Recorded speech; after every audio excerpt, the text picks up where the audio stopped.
Have you ever handed over your most sensitive financial information to someone? You know, trusting them completely with your taxes, only to maybe wonder, well, what rules and responsibilities are they actually working under? Today, we're kind of pulling back the curtain on the world of tax return preparers. We're going to unveil this pretty intricate web of professional duties and, frankly, some surprising penalties that shape their work. And importantly, how it directly impacts your financial peace of mind. Welcome to the Deep Dive. This is where we take source material, often complex stuff, and pull out the most important nuggets of knowledge for you. For this deep dive, we're looking at, well, it's quite a stack of incredibly detailed insights into the professional responsibilities and the compliance penalties for tax return preparers. Our mission really is to give you a shortcut to being well informed, making sure you understand the, let's say, unseen forces at play when it comes to your tax returns and the pros who handle them. Exactly. And we'll explore who really counts as a tax preparer, in the eyes of the IRS. We'll look at the different levels of authority they might have when dealing with the IRS for you. And crucially, we'll shed light on the pretty significant compliance penalties and ethical standards they're held to. What's really fascinating here, I think, is how these regulations are fundamentally designed to protect you, the taxpayer. Yeah. And, how a preparer's actions, or sometimes even their inactions, can have these far-reaching consequences for everyone involved, sometimes consequences you wouldn't expect. Okay, so let's really unpack this and dive into what it actually means to be a tax return preparer according to the law. So, first things first, who exactly is a tax return preparer according to the Internal Revenue Code, the IRC? I mean, that's the big rule book, right? It sounds simple, but I gather it's not always just the person filling out the forms. That's a really critical starting point, yeah. Because the definition, well, it casts a wider net than a lot of people might think. At its core, the IRC defines a tax preparer as basically any person who prepares for compensation or employs others to prepare for compensation, any tax return or claim for refund under the code. But here's the interesting bit for you. The law says preparing even a substantial portion of a return. That counts as if they prepared the whole thing. So it means a preparer doesn't have to touch every line or even sign the final return to be considered, well, responsible for penalties related to that return. A substantial portion. Okay, what does that actually mean in practice? Is it like a certain dollar amount? Well, the IRS doesn't just leave it vague. They look at a few things, like the relative size and complexity of that specific item compared to your gross income. They also consider the size of any potential understatement of tax that's tied to that item, measured against your total reported tax liability. Let me give you an example from our sources. It makes it clear. Imagine you have an attorney, right? And they hold a PTIN. That's the Preparer Tax Identification Number, their IRS credential. This attorney gives the CPA a really detailed spreadsheet. It's got complex income calculations specifically for an estate's income tax return. Now, even if that attorney doesn't do anything else on the return, doesn't sign it, if that income calculation is considered a substantial portion, then yeah, that attorney could absolutely be seen as a non-signing preparer. A non-signing preparer. Yeah. Even though they didn't sign. Exactly. They could still be on the hook for penalties related to that specific calculation. It really shows how specific advice, or even just providing a Q calculation, can trigger preparer status. It goes way beyond just signing the form. Okay, that's a really important clarification. So if even a spreadsheet calculation can do it, who doesn't count then? What about, say, interns in an accounting firm or someone just typing up the numbers? Good question. And the rules are actually quite specific about who's excluded. It clearly states it doesn't include someone who's just doing typing, reproducing, or other, purely mechanical tasks. Think admin support, data entry folks. Their role is strictly clerical, no real tax advice or substance. It also excludes someone preparing a return for their own employer, or an officer or employee of that employer, acting within their job description. And a fiduciary, like a trustee managing an estate or an executor, they're excluded when they prepare a return for someone else, but specifically in that fiduciary role. Okay, so it's about the substance of the work, not just touching the forms. Precisely. And let's use that intern example from the source material. Say a small accounting firm hires interns for tax season. Their job is to review client data, type it into the tax software, maybe call clients for missing info. But, and this is key firm policy, strictly forbids them from giving any tax advice or making substantive decisions. The experienced managers review, prepare, and sign the final returns. In that scenario, those interns, they are not considered tax preparers under the IRC. Because their role is just mechanical assistance. Exactly. It clarifies the boundary, Preparer status is about substantive work, professional judgment, not just data handling. Right. And what about this PTIN you mentioned? Is that something every paid preparer needs? No exceptions. Absolutely. It's not optional, it's mandatory. The IRS requires that all paid tax return preparers register with them and get a preparer tax identification number, a PTIN. Think of it like their official license plate for tax prep work. It's their unique identifier. It's really fundamental for regulation, traceability, accountability. So you can't legally prepare federal taxes for money without one. Correct.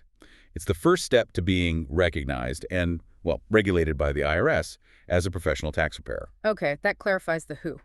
So once someone is identified as a preparer, has their PTIN, what different roles or levels of authority can they have, especially when it comes to, talking to the IRS on your behalf? This sounds like where it gets complicated. It really does. And this is such a critical distinction for you, the taxpayer, to understand, because not all tax preparers have the same power, the same authority to represent you if issues come up with the IRS. There's a definite hierarchy. Okay, I've heard the term unlimited representation rights. That sounds pretty comprehensive. Who gets those? Those belong to a very specific group of tax pros, enrolled agents or EAs, certified public accountants, CPAs, and attorneys. If someone holds one of those credentials, they have what's called unlimited representation rights. Yeah. That means they can represent their clients on literally any matter before the IRS. Doesn't matter the tax year, doesn't matter the type of issue. Any matter, like audits, appeals. Audits, complex payment or collection issues, challenging an IRS decision through the appeals process, you name it. They can handle the whole process for you, acting as your authorized representative. It's a huge advantage, obviously, if you run into trouble. Right, full support. So that's the top tier. What about everyone else? The people who have a PTIN but aren't an EA, CPA, or attorney. What can they do? Okay, so for everyone else with a PTIN, their representation rights are much more limited. And this group actually splits into two. First, you have PTIN holders who participate in the IRS's voluntary program, the Annual Filing Season Program, or AFSP. If they participate, they get limited representation rights, but only for the returns they actually prepared. Limited how? They can represent clients, but only before revenue agents, customer service reps, and maybe some other IRS employees, and only during the examination phase for returns they prepared. Their authority stops there. It doesn't extend to collection matters, it doesn't extend to appeals, and definitely not to tax court. Okay, so some limited help during an audit, but that's it. What about the PTIN holders who don't do the AFSP program? Right, and this is the largest group, and it's really, really critical for taxpayers to know this.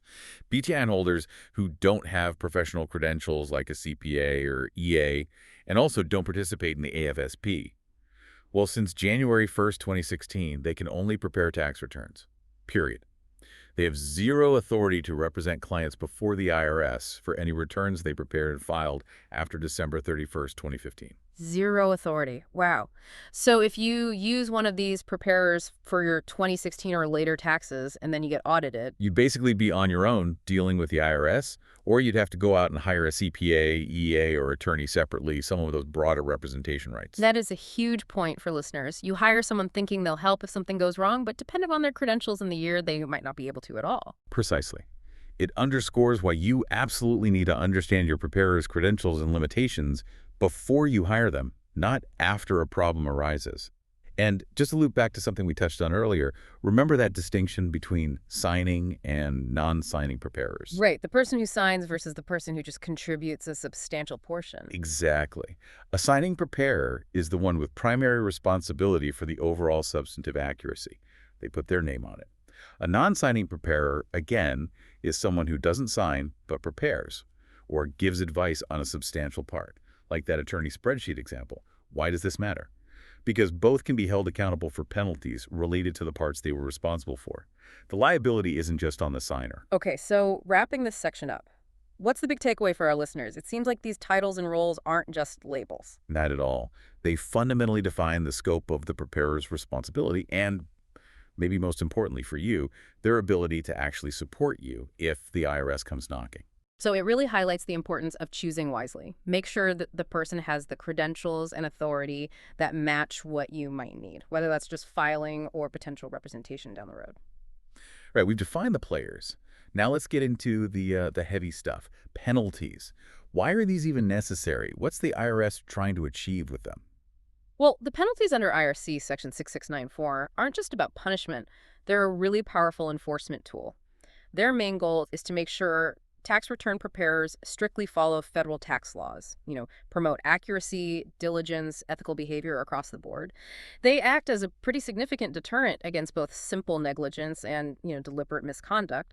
Ultimately, it's about protecting the integrity of the whole tax system and, crucially, protecting you, the taxpayer, from bad advice or outright fraud. But to really understand these penalties, we first need to nail down some key terms the IRS uses, terms that define what's acceptable and what's not. Okay, let's unpack those. What counts as authority in the tax world? Can a preparer just say, well, this expert wrote an article about it? Oh, absolutely not. It's much, much more specific than that. This definition of authority is critical because it's the legal foundation for any position taken on a return. When the IRS talks about having substantial authority for a position, which is a standard we'll get to, the sources are very limited and very specific. It includes, the actual Internal Revenue Code itself. Obvious start. Then, Treasury regulations proposed, temporary final.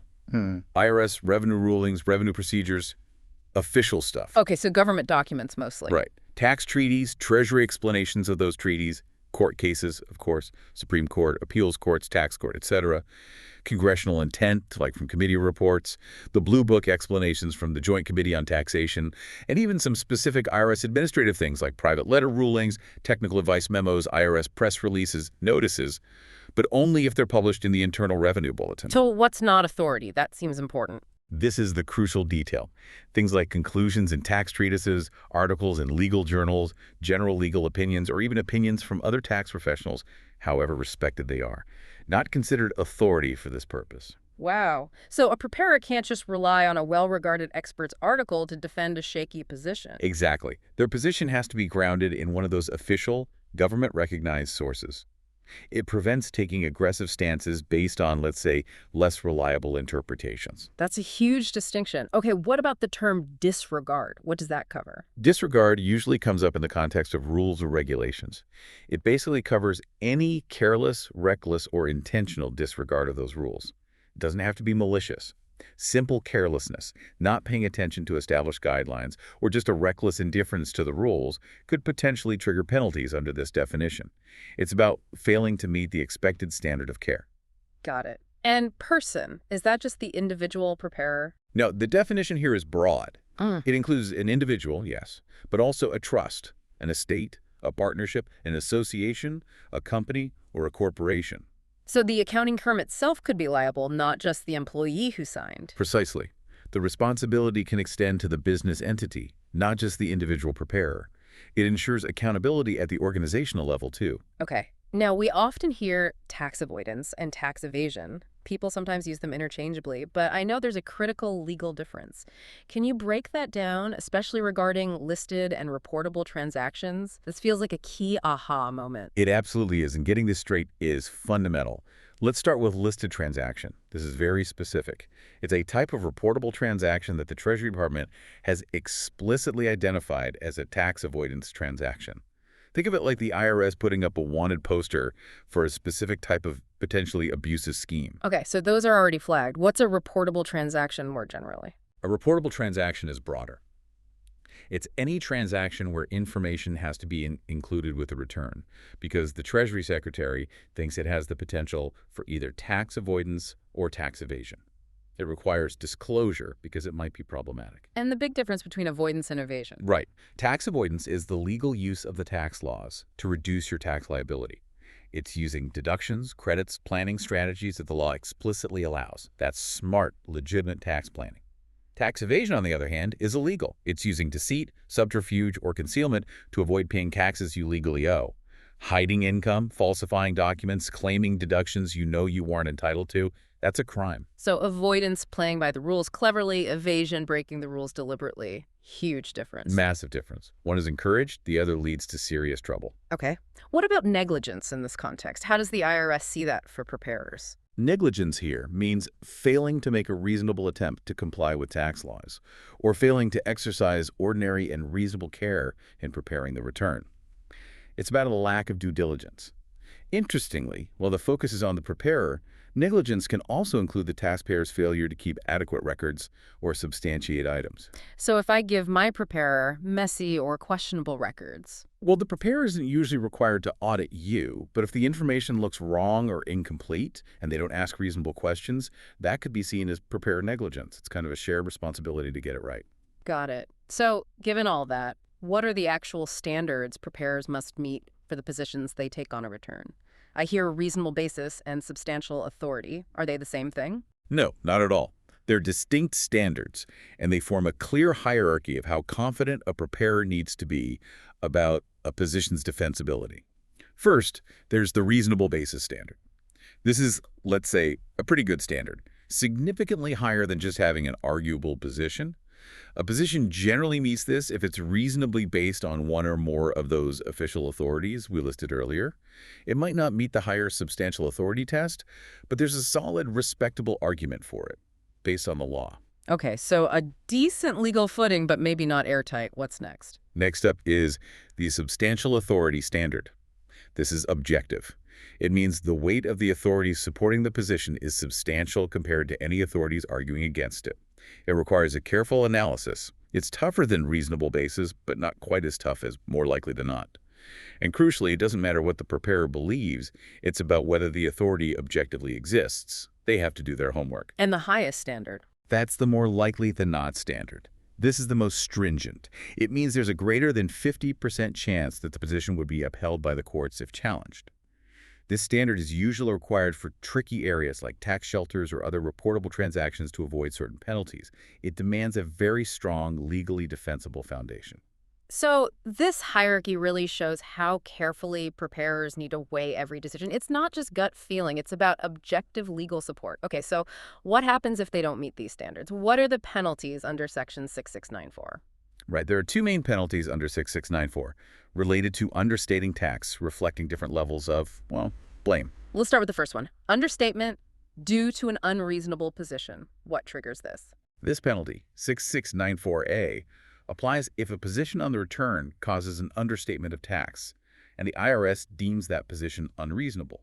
A position is considered unreasonable unless one of three things is true. One, there's a reasonable basis for it, and it was properly disclosed to the IRS. Two, there's substantial authority for the position, whether it was disclosed or not. Or three, for tax shelters or reportable transactions, it was reasonable to believe the position met that highest, more likely than not standard. How do preparers disclose these positions? Is there a special form? Yes, there is. They use IRS Form 8075 for disclosing positions that aren't necessarily against regulations but might need explanation. And they use Form 8275R specifically for disclosing positions that are contrary to Treasury regulations. It's basically flagging it for the IRS, saying, hey, we know this might look unusual, but here's why we think it's okay. Okay, and if they take an unreasonable position without meeting those standards or disclosing properly, what's the penalty? The penalty is the greater of $1,000 or 50% of the income the preparer got for that specific return. 50% of their fee. Ouch. Yeah. It can be imposed if there's an unsustainable position causing an understatement, the preparer knew or should have known about it, they didn't disclose it when required, and it lacks that reasonable basis. It targets negligence or maybe overly aggressive positions that aren't quite fraud. Right, so that covers carelessness or pushing the envelope too far. What about more deliberate or really reckless behavior? That brings us to the second, more severe penalty. Understatement. Due to willful or reckless conduct. That's under Section 6694B. This applies when the understatement is due to the preparer willfully trying to understate the tax, or showing a reckless or intentional disregard for the tax rules, even though they signed the return saying it was accurate. Here, the level of fault is much higher. Does this relate back to checking the client's documents? It can. Remember, preparers generally don't have to get supporting docs unless something looks fishy. But, and this is crucial, if the client's information does seem incorrect, inconsistent, or incomplete, the preparer must make reasonable inquiries. Just ignoring obvious red flags could potentially fall under reckless disregard. It's that balance between trust and professional skepticism. And the penalty for this willful or reckless conduct, I assume it's higher. Much higher. It's the greater of $5,000 or 75% of the income the preparer got from that return. 75%? Wow. Yeah, it reflects the seriousness. It can be reduced if the 66694A penalty was already paid for the same understatement, but it's still a very significant deterrent against intentional cheating or gross negligence. These penalties are definitely substantial. It really shows the IRS isn't just focused on the taxpayer, they're holding the preparers highly accountable too. Okay, besides penalties for getting the tax amount wrong, are there penalties for other kinds of, let's say, unethical behavior, things designed to protect the taxpayer directly? Oh, absolutely. IRC Section 6695 covers a range of penalties focused more on procedural compliance and basic professional conduct. These are really important for protecting your rights as a client. Like what, for example? Okay, first, failure to provide copy to taxpayer. Sounds basic, right? But preparers must give you a complete copy of your return or claim no later than when they give you the finished version to sign or file. Fail to do that. It's a $60 penalty per failure, up to $30,000 a year. So you always have a right to your own copy. Always. Then there's failure to sign return. Preparers have to sign the returns they prepare. It's their mark of responsibility. Penalty, $60 per failure, again up to $30,000 a year. Closely related. Failure to furnish identification number. They must put their PTIN on the return. That's for traceability. Same penalty structure. $60 per failure, $30K max per year. Okay, those seem like administrative basics. What else? Record keeping. Failure to properly retain records. Preparers need to keep either copies of the returns they prepared or a list of clients, name and ID number, for 3 years after the return period ends. Yeah. Penalty, $60 per failure, up to $30,000 per return period. And for firms employing preparers, failure to file correct information returns. Employers have to file an annual info return with the IRS listing all their employed preparers. Fail to do that, $60 per failure, $30K max per return period.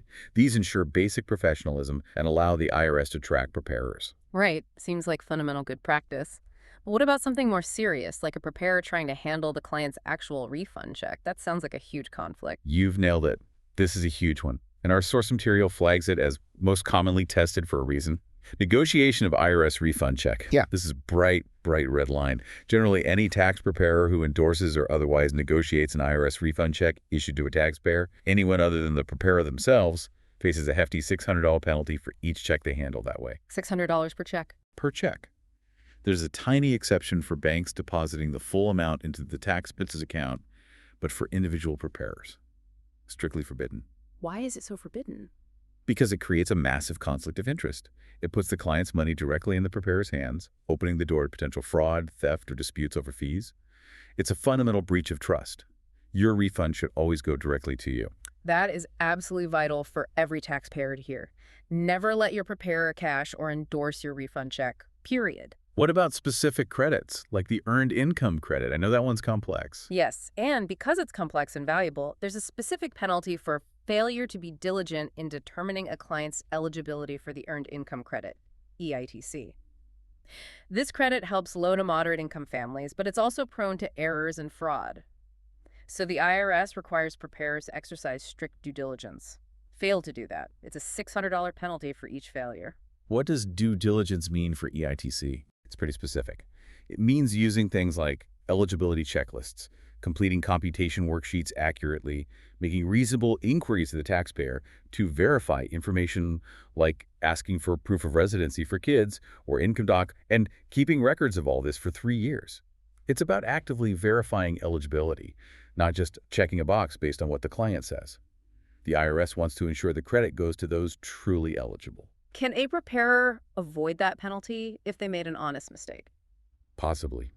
If they can show they have good office procedures designed for due diligence that are normally followed, and the failure in a specific case was just an isolated inadvertent error, they might avoid the penalty. It encourages having good systems in place. This really reinforces that preparers aren't just supposed to avoid wrongdoing. They have to be proactive in ensuring accuracy and protecting clients, especially with these important credits. Okay, moving beyond specific preparer rules. Are there broader penalties, like for helping someone else cheat on their taxes, even if you're not the main preparer? Yes, definitely. There's the aiding and abetting understatement of tax liability penalty under IRC Section 6701. This is really broad because it applies to any person, not just designated tax preparers. And interestingly, for this specific civil penalty, the IRS actually has the burden of proof. Usually the taxpayer has to prove their case, but here the IRS has to prove the aiding and abetting occurred. So what does someone have to do to be liable for aiding and abetting? 3 things. 1, they have to aid, assist, procure, or advise on preparing or presenting any part of a tax-related document. 2, they have to know or have reason to know that this part will be used for something material under the tax code. And 3, they have to know that using it would result in understating someone else's tax liability. So it covers anyone who knowingly helps cook the books, essentially. Pretty much. And the penalty is significant. The $1,000 for individuals or non-corporations, but $10,000 if it involves a corporation's tax liability. It's a serious deterrent against facilitating fraud by anyone. Remember, this is a civil penalty. Criminal charges are separate and carry an even higher burden of proof for the government. Right. Okay, one more critical area. Client confidentiality. How strongly is that protected? Extremely strongly. This is another most commonly tested area. Wrongful disclosure and use of tax return information, covered by IRC Sections 6713 and 7216. Breaching confidentiality has severe consequences. If a preparer discloses or uses information you gave them for preparing your return for any other purpose without authorization, they face a civil penalty of $250 per improper disclosure or use, up to $10,000 a year. Okay, a civil penalty. Anything else? Oh, yes. It's also a potential misdemeanor crime. That could mean a fine up to $1,000 and order up to 1 year in prison, plus prosecution costs.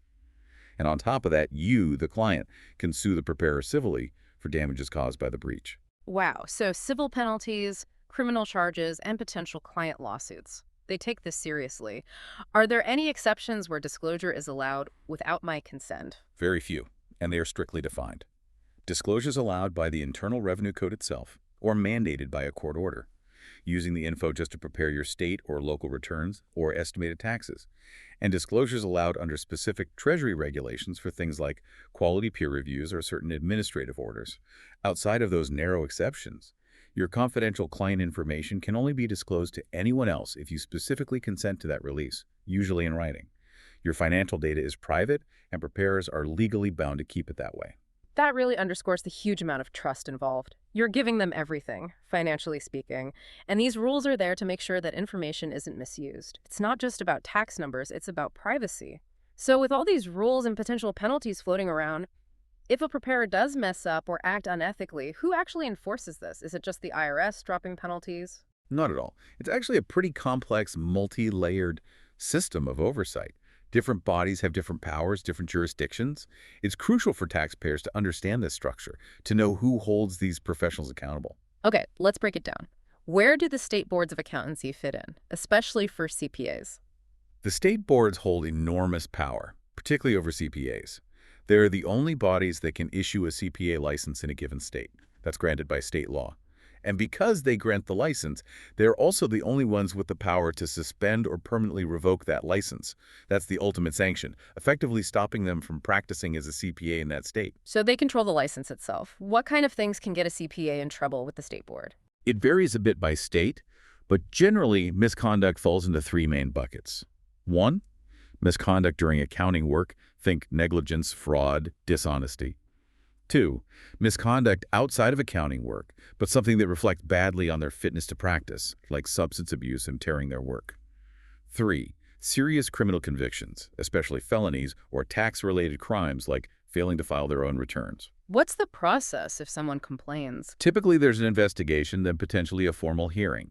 Importantly, the standard of proof for the board is usually more likely than not easier to meet than the beyond a reasonable doubt standard in criminal court.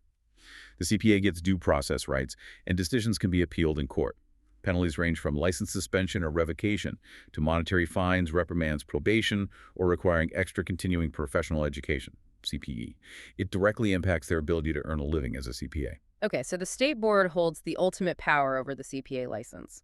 What about professional groups like the AICPA, the American Institute of Certified Public Accountants? Do they have teeth? They do, yes, but different kinds of teeth. Yeah. The AICPA and the state CPA societies play a big role through their Code of Professional Conduct. Many collaborate through the Joint Ethics Enforcement Program, or JEEP, to handle ethics investigations consistently. They can definitely sanction their members. But, and this is key, they cannot suspend or revoke a CPA's state-issued license. Only the state board can do that. So what can the AICPA or state societies do? They can suspend or terminate someone's membership in their organization. This might happen for things like not paying dues, certain criminal convictions, felonies, tax fraud, or if a state board has already suspended or revoked their license. The process involves investigation, maybe a hearing before the Joint Trial Board. They can expel a member or suspend them for up to 2 years. They can also require members to take more CPE courses, and they usually publish disciplinary actions, which affects reputation. So it's more about professional standing and membership, whereas the state board controls the actual right to practice, checks and balances. Exactly. It's a system where the professional bodies enforce their own ethical standards, while the state holds the ultimate licensing authority. And what about the IRS itself? What are its disciplinary tools beyond the penalties we already discussed? The IRS has some very powerful tools. On the criminal side, as we mentioned, they can pursue felony charges against preparers for fraud, leading to prison time and huge fines.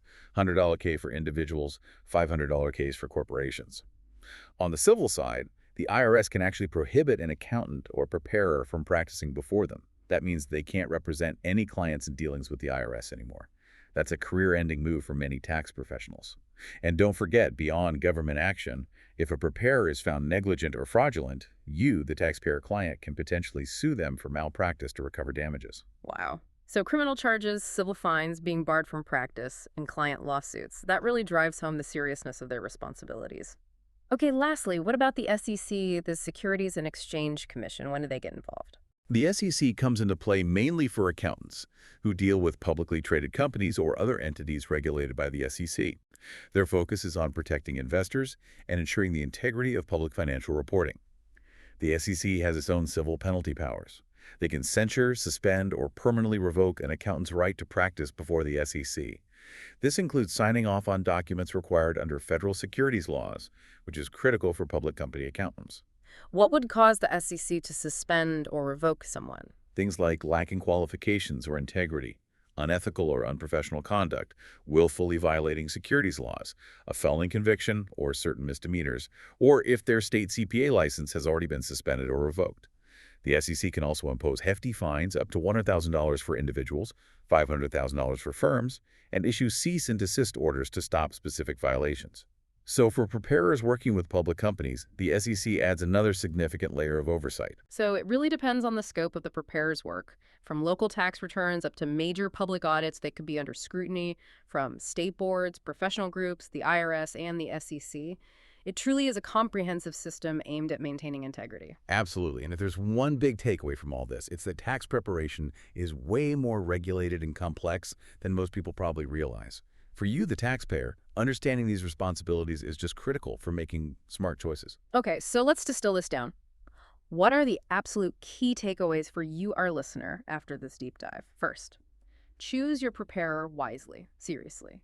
Whether you hire a CPA, an enrolled agent, an attorney, or just someone with a PTIN directly impacts their authority to represent you if the IRS has questions. Understand their credentials. Know what they mean.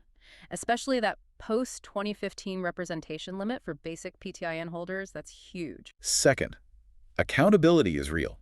There are specific, substantial penalties for preparers who mess up, whether through unreasonable positions or willful conduct. They are held accountable for their advice and actions. These penalties aren't just symbolic. They have real teeth, pushing for accuracy and ethics. Third, basic protections matter. Things like getting a copy of your return, having the preparer sign it. These aren't just courtesies. There are penalties if they fail. These rules ensure basic professional conduct and transparency, protecting your rights. Fourth, hands off your refund. Remember that passkey, a preparer endorsing or cashing your refund check, is a major no-no with a big penalty. It's a massive red flag. Your refund should go directly to you. End of story. Fifth, trust. But verify and be complete. Yes, you trust your preparer, but they also have a duty. They don't have to audit you, but they must ask questions if something looks off. Your job is to give complete, accurate info. Their job is to assess it diligently. It's a partnership. Sixth, your privacy is protected. The laws on wrongful disclosure are strong. Your financial info is confidential. Unauthorized sharing, big penalties, even potential criminal charges. Always give explicit consent if your data needs to be shared for anything beyond preparing the return itself. And finally, seventh, it's not just the IRS. Remember that multi-layered oversight state boards, AICPA, maybe the SEC. Preparers are often accountable to multiple bodies, each with its own rules and disciplinary clout. This reinforces the need for ethical, competent service. This deep dive really hammers home the critical role these professionals play, doesn't it? And the extensive framework that's built around ensuring integrity in the whole tax system. It really does. And if you connect it to the bigger picture, you see that behind every tax form, there's this intricate system of legal definitions, ethical standards, serious consequences, all designed ultimately to protect the taxpayer and maintain trust. It's not just about your compliance. It's about their professional compliance, too. So here's a final thought for you to chew on. Knowing everything we've just discussed, the penalties, the oversight, the different levels of authority, how might you change the conversation with your tax preparer? What questions might you ask differently? How might you approach providing your own documents to ensure you're both protected and they can do their job diligently? Yeah, think about that power dynamic. Being informed really empowers you to be a more active, maybe more critical participant in your own tax journey. There's always more to learn, right? And thinking critically is just essential in this flood of information we live in. That's it for this deep dive. We hope this gave you some valuable aha moments and a much clearer picture of a really crucial part of our financial lives. Until next time, keep digging for knowledge.